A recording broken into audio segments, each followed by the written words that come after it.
With Cinamaker, adding a video is just as easy as adding a still image. Here's how you do it. In the Cinamaker Director Pad, the panel on the right side of the screen has a series of menu options. The first menu brings up Media. Once you're in the Media menu, tap on Add Media and then hit Movie. This screen will pop up. Select Add Movie.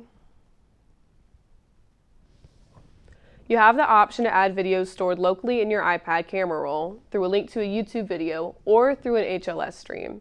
For this example, we're just going to select a local video file.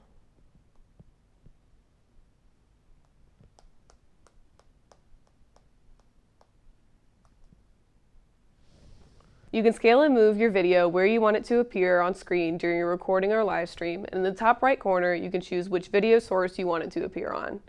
In the menu at the bottom, you can customize your transitions and borders. So we're going to do that.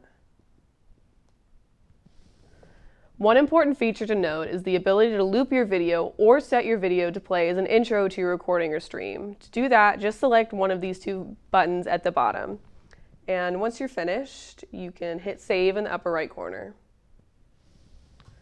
To have your video play during your recording or live stream, go to the Media menu, hit play underneath your video, hit the eye icon to the left, and your video will appear. And then to have it disappear, just tap that eye icon again and hit pause. Also in the Media menu, you can adjust the audio underneath your video with this slider. And that's how you add a video.